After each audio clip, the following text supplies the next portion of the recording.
우리는 매 주일마다 창세기 강해를 설교를 듣잖아요. 하나님께서 창세기를 통해서 들려주시는 음성을 듣고 우리가 깊은 은혜를 받게 되었습니다. 근데 오늘은 창세기가 아니라 말라기 본문이에요. 우리가 지난주까지 살펴본 말씀에 따르면 아브라함이 이제 그 조카죠. 조카 롯이 이제 북방 연합군에 의해서 끌려갔다는 소식을 듣고 아브라함과 동맹군과 그리고 318명이 집에서 훈련받고 길리어진 그 군사들을 데리고 저 단까지 추격을 해서 그 롯을 이제 구출해 오게 됩니다. 오는 가운데 지난주에 우리가 살펴보았던 것처럼 지극히 높으신 하나님의 제사장 멜기세덱이죠. 멜기세덱이 나와서 아브라함을 축복을 합니다. 그리고 떡과 포도주를 가지고 또 아브라함에게 공개를 하면서 또 지친 아브라함과 그리고 그 무리들을 그렇게 격려하는 그러한 모습을 우리가 살펴보게 되었죠. 이러한 그 호의에 아브라함은 그 전리품 가운데 10분의 1을 구별해서 이 지극히 높은 제사장 멜기세덱에 바쳤다는 것이죠. 이것이 바로 성경에서 말씀하는 첫 번째 11조에 대한 내용이라고 할 수가 있겠습니다. 멜기세덱에게 11조를 바쳤습니다만은 이것은 우리가 히브리서 말씀을 통해서 우리가 살펴보았던 것처럼 족보도 없고 어머니도 없고 아버지도 없는 예수 그리스도를 예표하는 그런 분이었기 때문에 멜기세덱에게 11조를 바쳤다는 것은 하나님께 드렸다는 거예요. 그래서 하나님께 11조를 드렸다는 그러한 말씀을 우리가 지난주에 받고 큰 은혜를 우리가 경험하게 되었습니다. 그래서 오늘 저는 보통 이제 헌금 설교를 자주 하지 않는 편입니다만은 그러나 본문에서 말씀하시면 이 11조나 또 헌금에 대한 설교를 제가 집중적으로 하곤 합니다. 제가 기억을 해보니까 예전에 마태복음 23장을 강해하면서 허례허식으로 11조를 드렸던 바리새인들과 서기관들을 책망하시면서 주님께서 11조 말씀을 하셨기 때문에 그때 한번 했던 기억이 나고요. 그리고 제자훈련 받으신 분들은 아시겠지만 제자훈련 안에 이 11조에 관련된 내용이 있어요. 그렇게 하고 거짓 11조에 관련된 설교를 제가 하지 않다가 오늘 본문에 이렇게 11조가 언급되어 있기 때문에 본문을 이제 말라기를 통해서 제가 선포를 하게 되었습니다. 저도 가끔씩 이제 이런 헌금 설교를 하게 될 터인데 목적이 있습니다. 이렇게 헌금 설교를 하는 이유는 교회에 필요한 재정을 충당하거나 내지는 또 성도들에게 이렇게 헌금에 대한 필요성을 강조하기 위해서는 헌금 설교가 필요합니다. 근데 제가 임의적으로 자기적으로 무작정 하는 것이 아니라 성령께서 제 마음에 감동을 주실 때에 그렇게 하려고 합니다.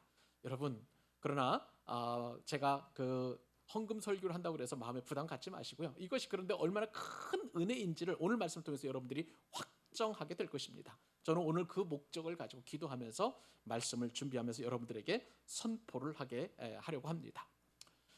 11조 하면 우리 교회 다니는 성도들이 가장 부담스러워하는 그죠? 그러한 헌금이라고 할 수가 있겠습니다. 11조 제가 평신도도 저도 이제 오랫동안 평신도 생활을 했기 때문에 11조 설교를 교회에서 듣게 되면 일단은 딱 제 마음 가운데 거부 반응이 딱 치게 돼요. 그래서 아무리 강단해서 훌륭한 말씀, 은혜로운 말씀을 선포해도 이미 내 마음 들을 귀를 딱 닫아버리고 마음을 닫아버리니까 이것이 얼마나 큰 좀 뭐라 그럴까요? 은혜를 차단하는 그런 막인지 모르겠습니다.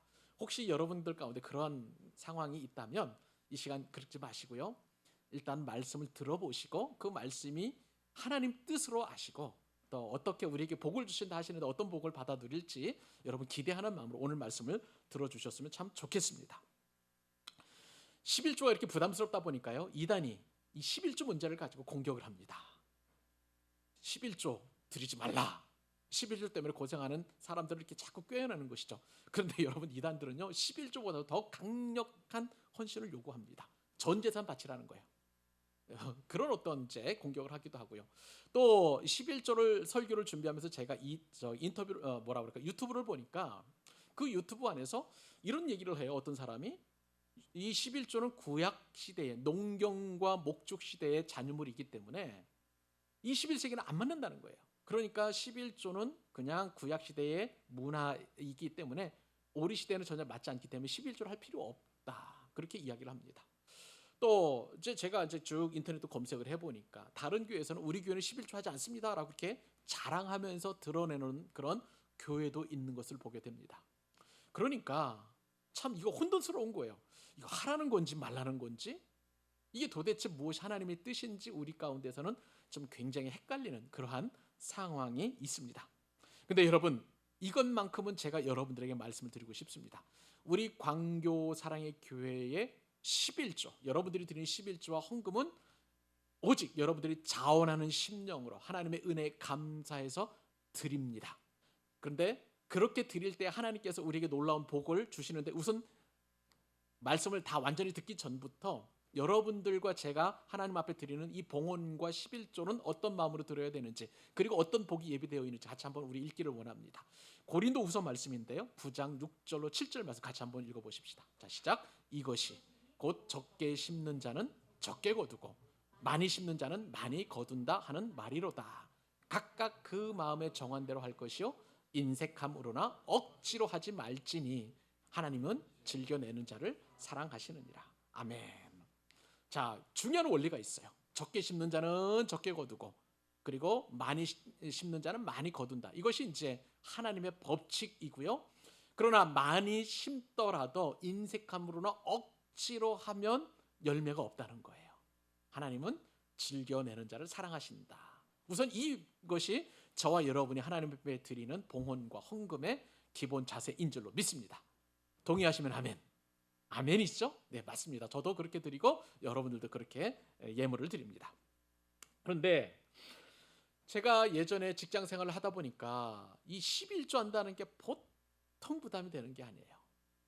박봉에 박봉을 쪼개가지고 11조를 드리고 절기 예물을 드리고 감사 헌금을 드리다 보니까 정말 생활에 쪼들리는 것에 대하여 부인할 수 없습니다.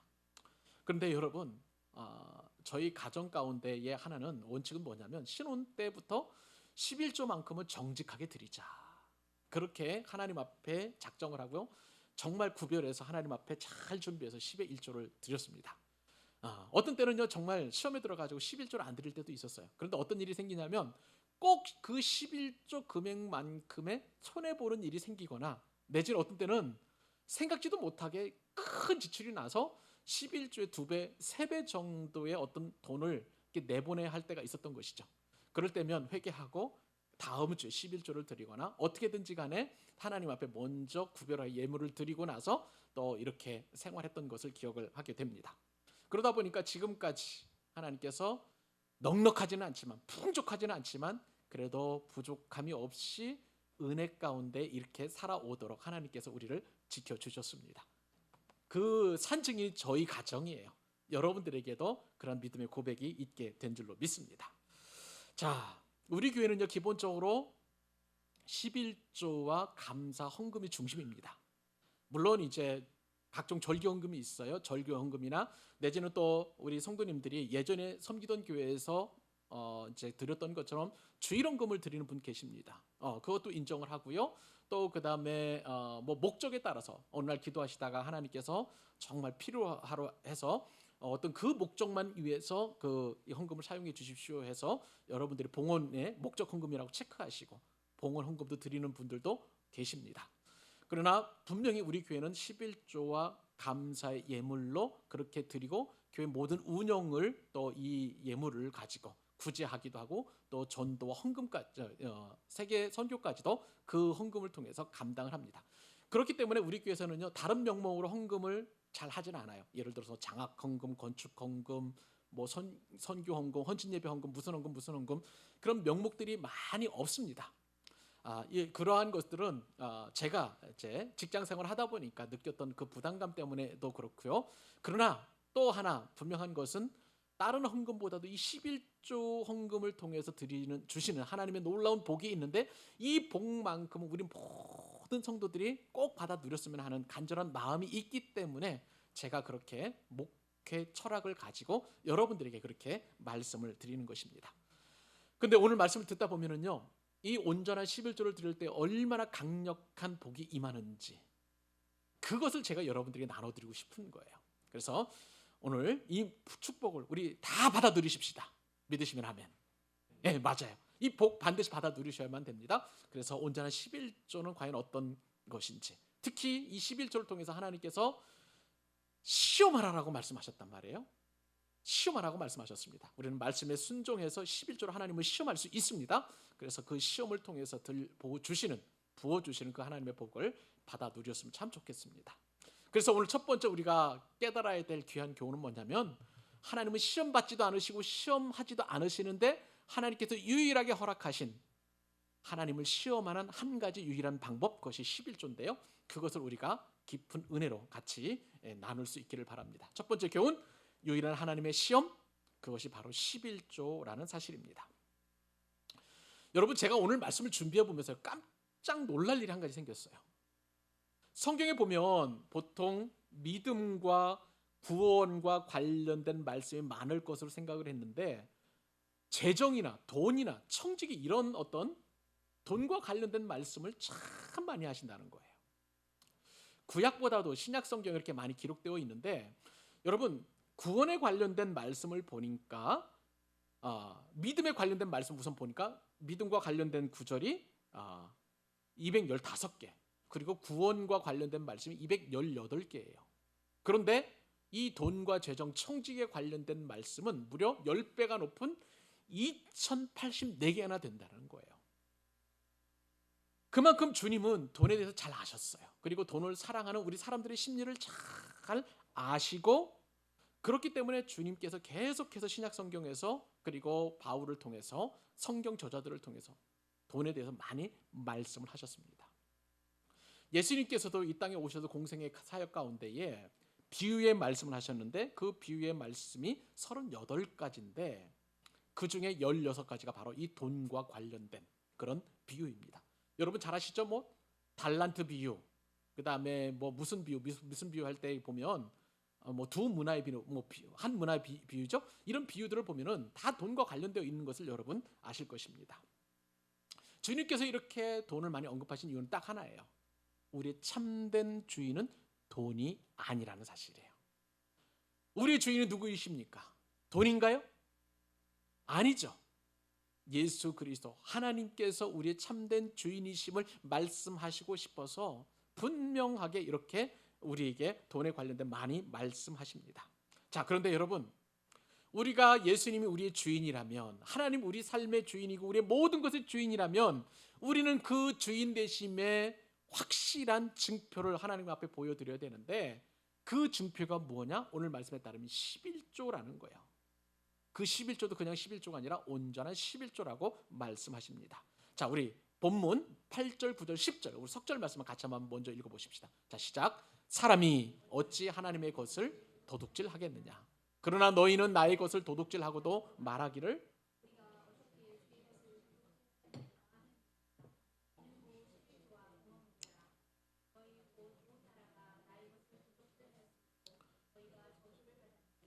만군의 여호와가 이르노라, 너희의 온전한 11조를 창고에 들여 나의 집에 양식이 있게 하고 그것으로 나를 시험하여. 예, 여기까지만요. 여기까지만. 네. 이 말씀을 보니까 하나님께서 이렇게 말씀하세요. 너희가 나를 시험하라는 거예요. 여러분, 어떻게 피조물이 창조주이신 하나님을 시험할 수 있다는 말일까요? 여러분, 하나님은 우리가 잘 아는 것처럼 하나님 시험받지도 아니하시고 우리를 시험하지도 않으세요. 그런데 성경에서 유일하게 바로 이 본문에서만 나를 시험하라, 하나님을 시험하라, 그렇게 권고하고 계시는 거예요. 제가 이 말씀을 풀어서 생각을 해보게 되었습니다. 하나님께서 어떻게 말씀하시냐면, 하나님께서 나 좀 한번 믿어봐, 얘야, 한번 속아봐봐, 뭐 이런 식으로 말씀하시는 것 같은 그런 생각이 들게 되었습니다. 그러면서 동시에 어떤 생각이 들었냐면, 사람이 참 악하구나, 하나님의 말씀을 얼마나 안 믿길래, 하나님의 심정이 얼마나 답답하셨으면 이런 말씀을 하셨을까라는 그런 생각도 갖게 되었습니다. 이 말씀의 배경은요, 이스라엘 백성들이 바벨론 포로에서 귀환한 이후에 주어진 말씀입니다. 에스라와 느헤미야 시대에 이제 1차, 2차, 3차, 1차는 이제 스룹바벨에 의해서 이제 포로 귀환이 되었고, 2차, 3차의 그 이스라엘 백성들이 바벨론에서 돌아와서 이제 예루살렘에서 기거하면서 하나님을 섬기는 그러한 그 삶을 살게 되었는데, 여러분 한번 생각을 해보세요. 바벨론 70년 동안, 그 포로 기간 동안 성전에 하나님을 예배하고 싶어도 그들은 예배할 수 없었어요. 그런데 이제는 귀환했어요. 하나님께서 계신 그 성전에 하나님을 예배할 수 있는 상황입니다. 모든 율례가 회복이 되고 예배가 회복이 되고, 그리고 하나님께 주신 그런 귀한 종교적인 하나님을 만날 수 있는 방법들이 다 회복이 되었는데, 문제는 귀환한 이 이스라엘 백성들이 은혜로 하나님을 예배하지 않았다는 사실이에요. 형식적으로 하나님을 예배합니다. 종교적으로 하나님을 예배합니다. 마음을 담지 않아서 하나님을 예배하게 되는데, 말라기서 1장과 2장에 보니까 이들이 얼마나 부패하게 하나님을 예배했는지, 심지어는요 더러운 떡을 하나님의 제단에 올려드렸어요. 가장 순결하게 돌려드려야 되는 그런 떡 아니겠습니까? 그리고 이 사람들은요 하나님 앞에 제사를 드리는데, 형식적으로 드리되 어쩔 수 없이 제물을 드려야 되는데, 순전하고 온전해서 구별해서 하나님 앞에 드리는 것이 아니라 다리 저는 짐승을 하나님 앞에 제물로 바친 거예요. 하나님께서 그것이 얼마나 싫으셨던지 내가 성전문을 닫아버리리라, 그렇게 말씀하시기도 하시고요. 그리고 너희가 드렸던 그 희생 제물의 똥을 너희 얼굴에 발라 버리리라고, 그렇게 말라기서의 2장에 보니까 그렇게 하나님께서 경고하시고 또 그렇게 하나님께서 책망하시는 것을 보게 됩니다. 너무너무 예배를 받으시는, 제사를 받으시는 하나님의 마음이 너무 상하고, 그리고 또 너무나 분에 차 있는 것을 보게 됩니다. 이런 상황에서 하나님께서 말씀하시죠. 하늘과 땅과 모든 이웃으로부터 우리가 하나님의 백성이 된 산 증거가 있다라고 말씀하시는데, 그것이 바로 온전한 11조라고 그렇게 하나님께서 말씀하시고 계시는 것입니다. 여기서 온전한 11조 할 때 이 온전한이라는 말이 굉장히 중요해요. 이 온전한 것은 무엇이냐면, 이스라엘 백성들이 마음과 뜻과 성품과 그들의 모든 것을 가지고 하나님을 예배하지 않았다는 것을 보게 됩니다.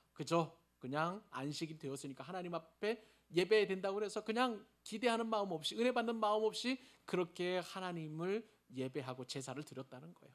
온전치 못한 제사였습니다. 또 너희가 11조를, 온전한 11조를 창고에 드려야 된다고 했는데, 이 창고에 드리다라는 것은 자원하는으로 자발적으로 창고에 드려야 되는데, 이스라엘 백성들은 억지로 그냥 다리 저는 짐승이나 뭐 이런 것들, 그냥 어쩔 수 없는 것들을 가지고 하나님 앞에 드렸다는 거예요. 그러니까 자발적이지도 않고 형식적으로 하나님을 예배했다는 것입니다. 더불어서 그 뒤에 말씀 보니까 온전한 11조를 창고에 들여 나의 집에 양식이 있게 하라라고 했는데, 여기서 나의 집에 양식은 이제 11조를 통해서 하나님께서 이제 양식을 삼으신 것인데, 이 양식을 가지고 하나님께 하시는 일이 있었어요. 제사장 레위인들을 먹여 살리고, 그리고 가난한 과부와 고아와 나그네들을 공교하는 거예요. 그런데 이러한 11조, 온전한 11조가 없으니까 하나님께서 11조를 통해서 온전하게 하시고자 하시는 일들이 이루어지지 않았다는 것을 우리는 이 말씀을 통해서 짐작할 수 있는 것이죠. 그만큼 부패하게 종교적으로 드렸다는 것이 바로 이 그때 당시의 11조였다는 것이죠. 여러분께 분명하게 말씀을 드립니다. 여러분, 11조는요 바로 벌고 바로 바치고 바로 쓰여져야 합니다. 믿으시면 아멘. 바로 벌고 바로 바치고 바로 쓰여져야 되는 것이 11조의 3대 원칙인 것이에요. 그래서 11조는 반드시 드리는 사람이 자발적인 행위로 하나님의 은혜에 대한 감사의 동기가 있어야 하고, 그리고 이 모든 것이, 나의 모든 것이 하나님의 것이라는 그 믿음의 고백이 없이는 하나님께 11조를 드릴 수 없고요, 이것에서 벗어나는 11조는 하나님께서 기뻐하지 않으시는 11조라는 것을 알게 됩니다. 그런데 이 말라기 선지자가 활약하던 그 시대에 유대 땅에서는요 11조 신앙이 퇴색을 하게 되었어요. 죽었어요.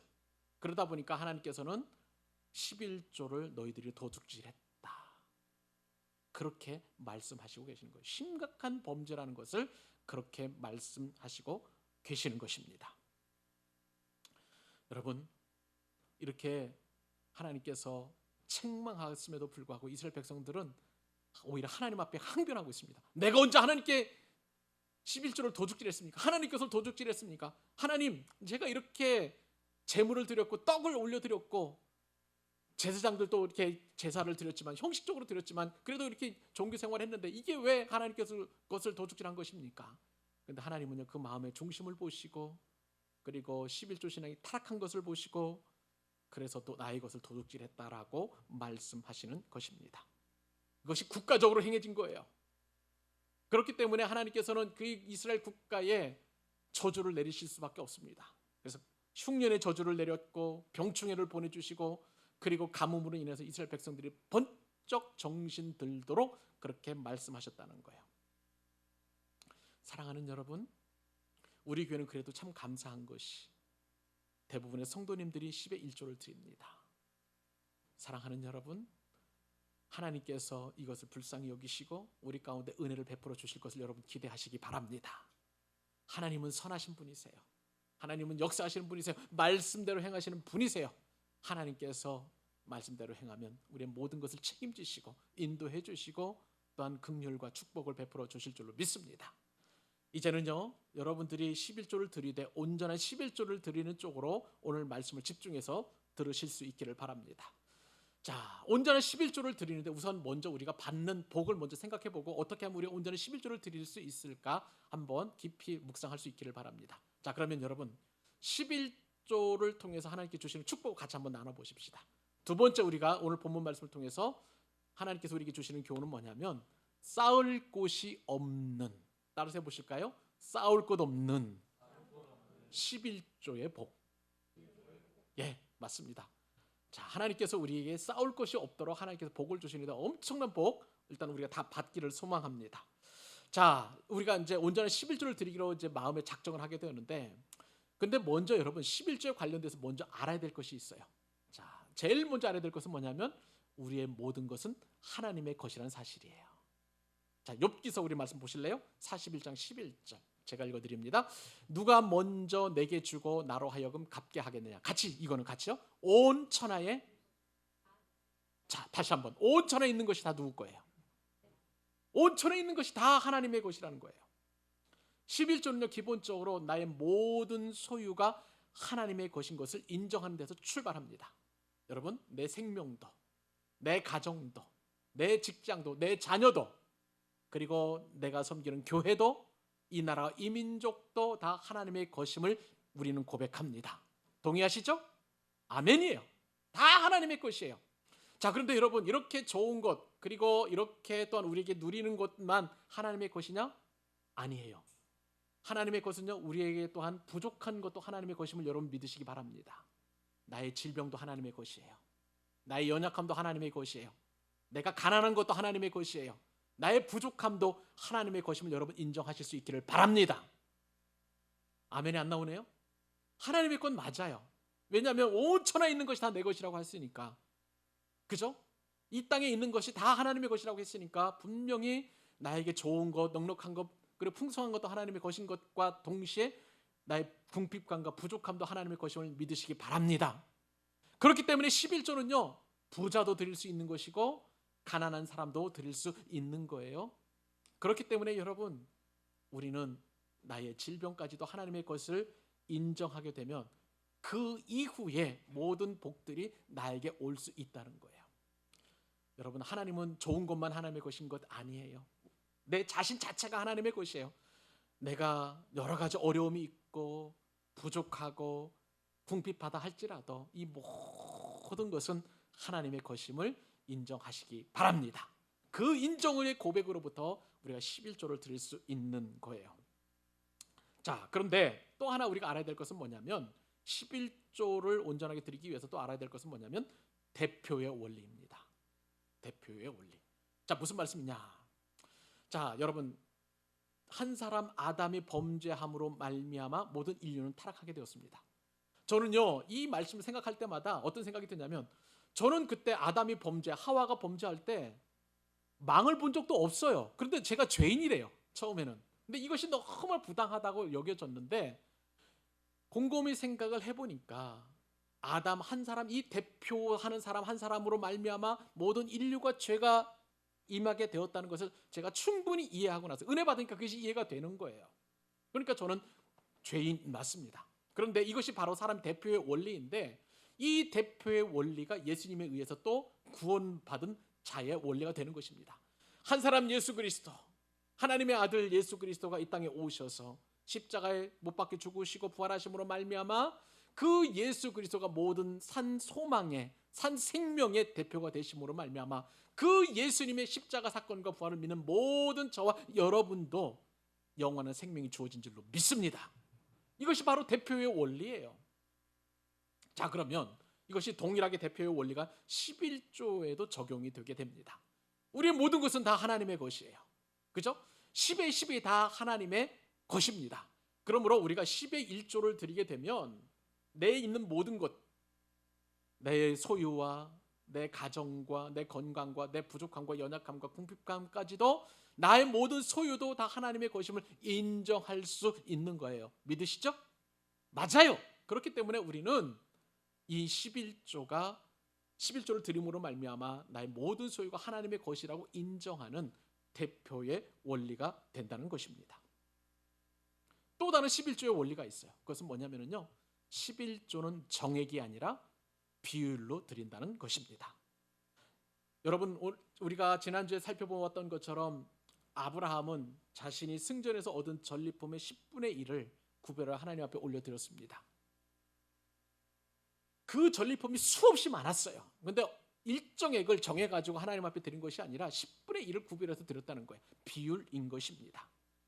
여러분, 예수님께서는요, 예루살렘 성전에서 어떤 한 과부가 하나님 앞에 드리는 헌금을 보신 적이 있어요. 자, 2렙돈을 드렸습니다. 우리로 말하면 생활비의 전부인 동전을 드렸다는, 500원짜리 동전 2개를 드린 것과 같습니다. 근데 주님께서는 그 모습을 보시고 칭찬하셨던 거예요.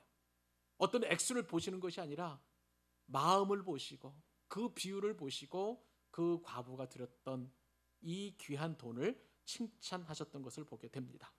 자, 이런 원리로 우리가 하나님 앞에 제물을 드렸어요. 그런데 하나님께 어떤 복을 주시느냐? 자, 이 말씀 우리가 다 축복을 받아야 되는데 10절, 11절, 12절 같이 한번 읽어보면서 이 축복을 나의 것으로 만들어 보십시다. 자, 시작. 만군의 여호와가 이르노라, 너희의 온전한 11조를 창고에 들여 나의 집에 양식이 있게 하고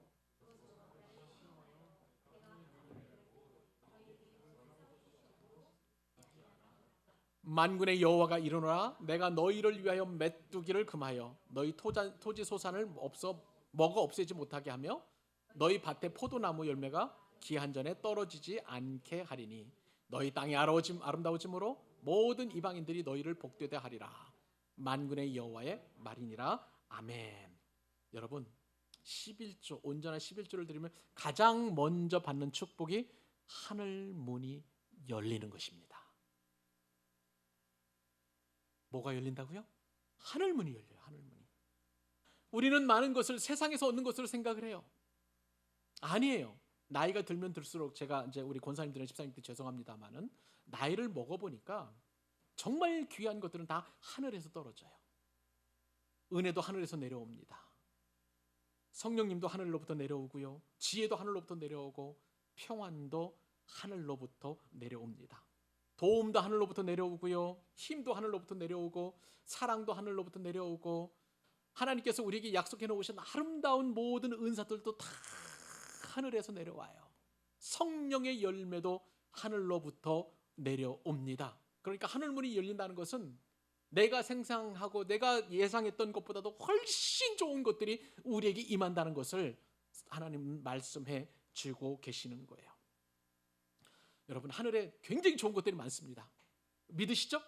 그런데 하늘에 그렇게 많이 좋은 것들이 있다 할지라도 그 하늘문이 닫혀 있으면 전혀 내게로 내려오지 않아요.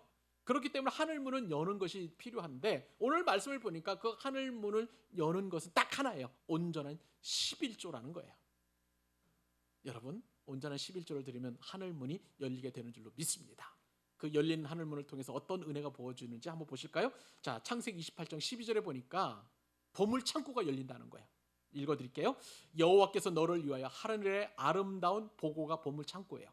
보물 창고를 여시사 네 땅에 때를 따라 비를 내리시고 내 손으로 하는 모든 일에 복을 주시리니 네가 많은 민족에게 꾸어줄지라도 너는 꾸지 아니할 것이요. 이 시간 여러분들을 축복합니다. 하늘 문이 열리시기를 주님의 이름으로 축복합니다. 예, 그럼 꾸지 아니하고 여러분들이 꾸어줄 수 있는 거예요. 자, 11조 두 번째 복은 뭐냐면요, 복을 쌓을 곳이 없도록 부어주신다는 사실이에요. 11조는요, 하늘 보물 창구문을 활짝 여는 열쇠이기도 하지만 그러나 동시에 마중물입니다. 여러분, 제가 어렸을 때에 그 펌프라는 게 있어요. 물을 길어 올리는데 펌프는 그냥 상황에서는 항상 말라 있습니다. 그런데 반 바가지 물을 펌프에 넣고 자꾸 펌프질을 하게 되면 그 마중물이 지하수를 끌어올리는 그런 마중 나가는 역할을 해요. 그렇기 때문에 그 물이 끌어올려집니다. 그러니까 물 한 바가지만 붓기만 하면 그 물이 쫙 올라와서 물을 넉넉하게 마시고 쓸 수 있는 물로 바뀐다는 거예요. 바로 온전한 11조가 그런 역할을 한다는 거예요. 그래서 이 복이 정말 우리가 쌓을 것이 없도록 그렇게 복을 주시는 그 마중물이 되어서 진짜 그렇게 붙지 아니하나 시험하라고 말씀하실 정도로 그렇게 하나님께서 우리에게 복을 쌓아 주신다는 거예요. 이 복을 다 받아 누리시기를 바랍니다. 세 번째 복은요, 뭐냐면은 손해를 막아 주시는 거예요.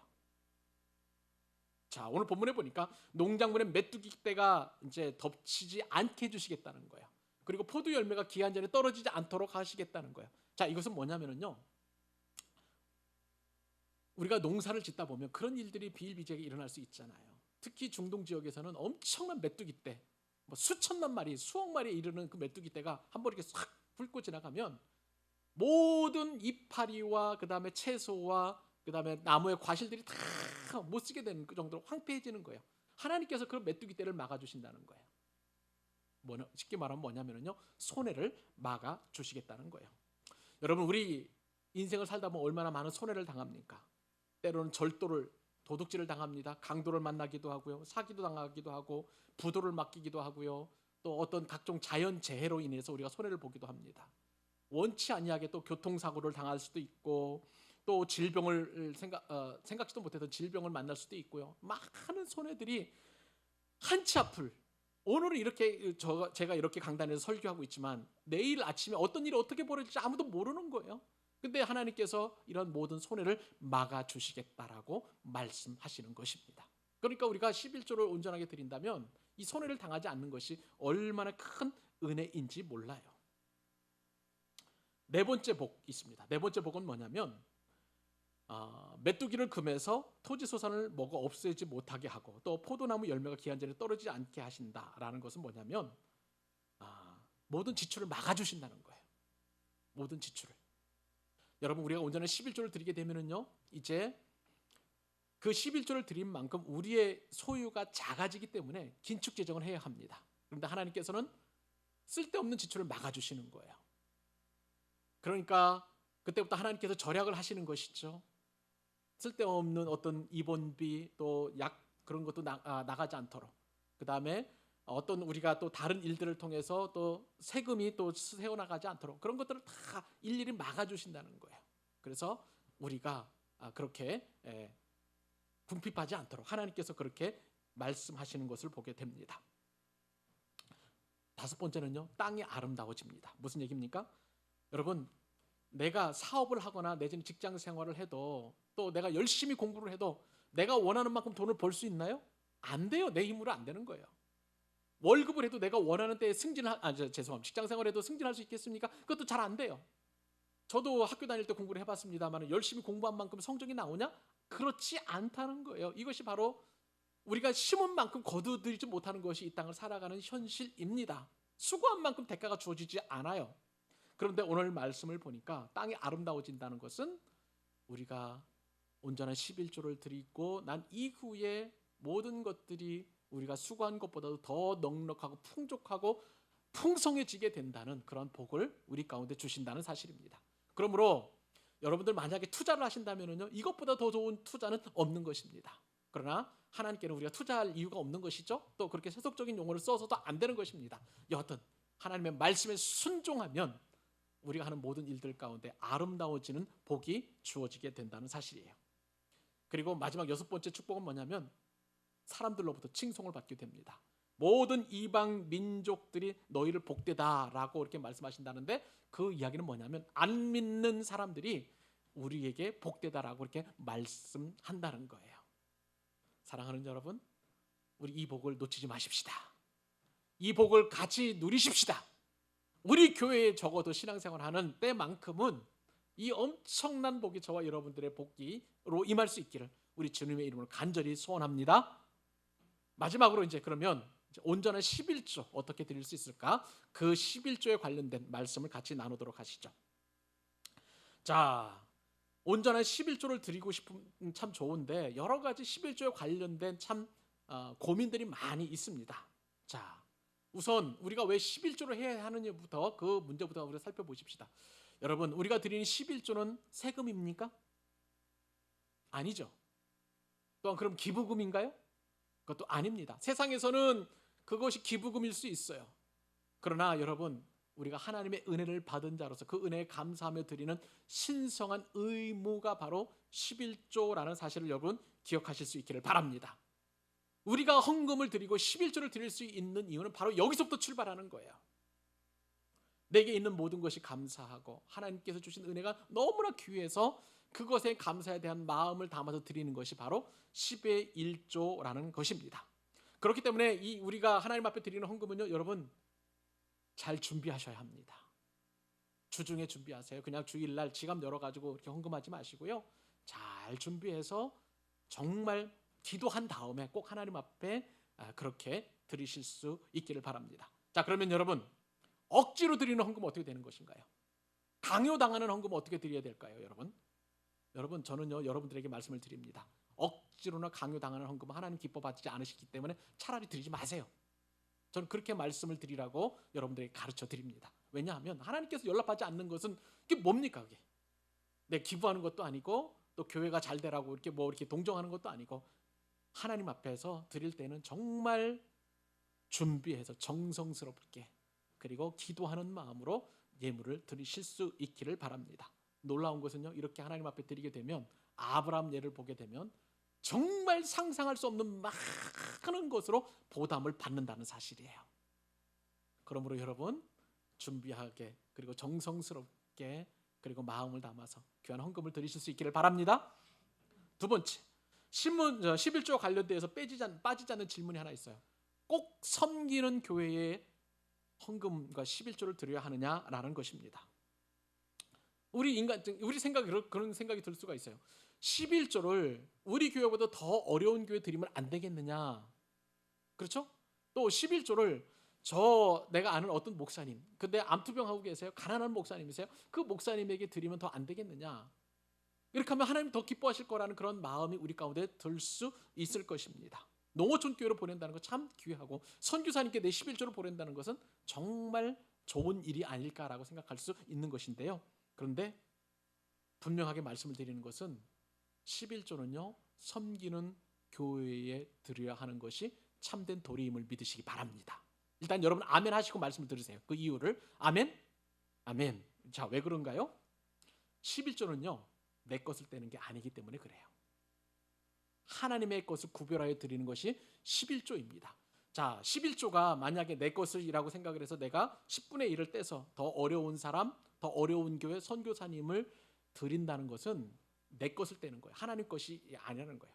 그러니까 거기서부터 11조의 전제가 다르게 됩니다.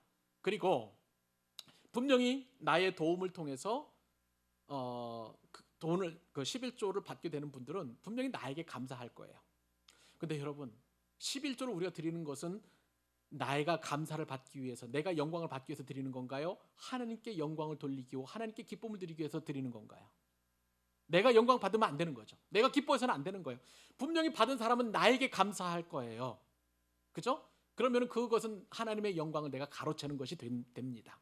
그렇기 때문에 하나님께 마땅히 드려야 될 감사와 영광이 나에게 온다고 하면 이것은 온전한 11조가 되지 않기 때문에 섬기는 교회에 드려야 된다는 사실입니다. 여러분 11조는 내 것을 떼어드리는 것이 아니라 하나님의 것을 구별해서 드리는 거예요. 믿으시면 아멘? 아멘. 네, 맞습니다. 그 다음에 또 11조와 관련돼서도 우리가 고민하는 것은 뭐냐면 수입이 없는 사람이 과연 11조를 드려야 하는 것인가 하는 거예요. 가정 형편이 어려워서 정말 소득이 없는 사람이 어떻게 11조를 드릴 수 있을까? 특히 공부하는 학생 같은 경우에는 소득으로 11조를 드릴 수 없는 그러한 삶입니다. 그럼에도 11조를 드려야 하나요? 저는요, 11조를 분명하게 알고 계신다면 소득이 11조이기 때문에 소득이 없으면 11조를 드리지 않아도 여러분 양심의 가책을 느낄 필요가 없다고 여러분들에게 가르쳐 드립니다. 그런데 여러분, 그럼에도 불구하고 11조를 드릴 수 있는 방법이 있어요. 학생이라 할지라도 용돈은 받잖아요. 용돈의 작은 것부터 하나님 앞에 드릴 수 있다면 하나님께서는 그 11조를 통해서 아까 우리에게 약속해 주신 모든 복을 다 주실 줄로 믿습니다. 재정의 11조를 드릴 수 없을 때 어떻게 11조를 드리냐면요, 시간의 11조를 드릴 수 있어요. 기도의 11조를 드릴 수 있고요, 은사의 11조를 드릴 수 있습니다. 그러므로 이 땅에서 11조 드릴 수 없는 사람은 아무도 없어요. 그렇기 때문에 여러분, 우리는 모든 것을 활용해서 하나님께 우리가 11조를 드릴 수 있기를 바랍니다. 무엇보다도 이렇게 소득이 없을 때에는요, 내가 하나님 앞에 온전한 11조를 드릴 수 있도록 나에게 일도 주시고 나의 건강도 주시고 나의 삶을 축복해 달라고 그렇게 기도해야만 하는 것입니다. 이것이 바로 11조 하는 그런 성도의 마땅한 도리일 줄로 믿습니다. 그리고 또 우리가 고민하는 가운데 하나는 뭐냐면은 빠져나간 세금 내서 우리가 그 수입 가운데 11조를 드려야 하느냐, 혹은 세금 빠지기 전에 11조 드려야 하느냐, 그것이 참 우리에게 고민이라고 할 수가 있겠습니다. 그 전에 우리가 11조 드릴 수 있는 것 자체만으로도 대단한 믿음이라고 저는 여러분들을 축복하고 싶습니다. 그런데 여러분, 우리가 이것을 한번 생각해 보셨으면 좋겠어요. 예전에 구약 시대에 이제 농업과 목축 시대의 11조가 하나님께서 우리에게 주신 규례인데, 그때 11조 정신은 뭐냐면 1년에 양 100마리가 태어나게 되면 그 가운데 10마리를 하나님 앞에 11조로 바치라고 하나님께서 말씀하셨어요. 그건 지당하죠. 여러분 다 동의하시죠? 그런데 여러분, 문제는 뭐냐면 세금이나 인건비를 빼고 11조를 드려야 하느냐, 하나님께서 이렇게 가르쳐 주셨느냐 하는 거예요. 우리는 그거 빼고 싶어요. 세금도 빼고, 그리고 또 그 다음에 인건비도 빼고, 그 다음에 공과금도 다 빼고, 나머지 내가 손수 수입 가운데 11조를 드리기를 원하는데, 그러나 온전한 11조는요, 여러분 넉넉하게, 그리고 풍성하게, 그리고 소득의 11조이라는 개념을 생각해 보면 어떻게 드려야 될지 여러분 생각해 볼 수 있을 것입니다. 정액보다도 수입이 적으면 적은 만큼, 많으면 많은 만큼 드릴 수 있기를 바랍니다. 그리고 또 우리가 한 가지 직시해야 될 굉장히 중요한 원리 가운데 하나는 뭐냐면 11조는 최저 표준이에요. 내 모든 소유가 10이면 10 가운데 10분의 1만 하나님께 드리는 최저 표준입니다.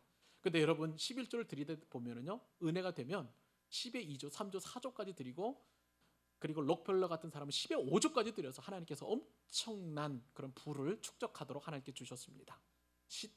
믿음 만큼 드리는 거예요. 믿음 만큼. 10의 1조만 드려도 하나님께서 복 주시는데, 최저 표준이 아니라 최고 표준이 되어서 여러분들의 삶을 드린다면 하나님께서 그만큼 즐겨내는 자를 사랑하시기 때문에 복을 또한 주실 줄로 믿습니다. 그리고 한 가지 마지막 더 생각해 볼 것은 11조는 과연 구약 시대에만 주셨던 하나님의 율법일까요? 농경 시대, 목축 시대에만 주신 하나님의 그런 율법일까요? 아니에요. 마태복음 23장에 보니까 바리새인들과 서기관들이 형식화된 11조를 드렸어요. 주님께서 그들을 책망하십니다. 너희가 박하와 회양과 근체의 11조는 드리되, 박하와 회양과 근체는 뭐냐면은 양념이에요. 우리식으로 얘기하면 들기름, 참기름, 그 다음에 소금, 이런 것들을까지도 철저하게 구별해서 하나님 앞에 11조를 드렸다는 거예요. 그런데 이렇게 철저하게 11조를 드렸음에도 불구하고 주님께서 그들을 너희가 더 중한 정의나 긍휼과 믿음은 다 버렸다는 거예요. 11조는 그렇게 철저하게 드리되 믿음과 정의와 긍휼은 다 버렸도다 라고 주님께서 책망하시면서 주님께서 하신 말씀이 뭐냐면, 너희는 이것도 드리고 저것도 드리라. 너희가 그러니까 온전한 11조도 드리고, 그리고 또한 믿음과 정의와 공의도 하나님 앞에 드려라 라고 예수님이 가르쳐 주셨다는 거예요. 그러니까 예수님께서도 분명히 11조를 말씀하셨다는 것을 우리는 꼭 기억해야만 하는 것입니다. 이것을 무시하고 구약시대의 말씀이 집중적으로 기록되어 있기 때문에 구약시대에만 드리는 11조다, 주님은 용납하지 않으신다는 것을 우리는 기억할 수 있기를 바랍니다.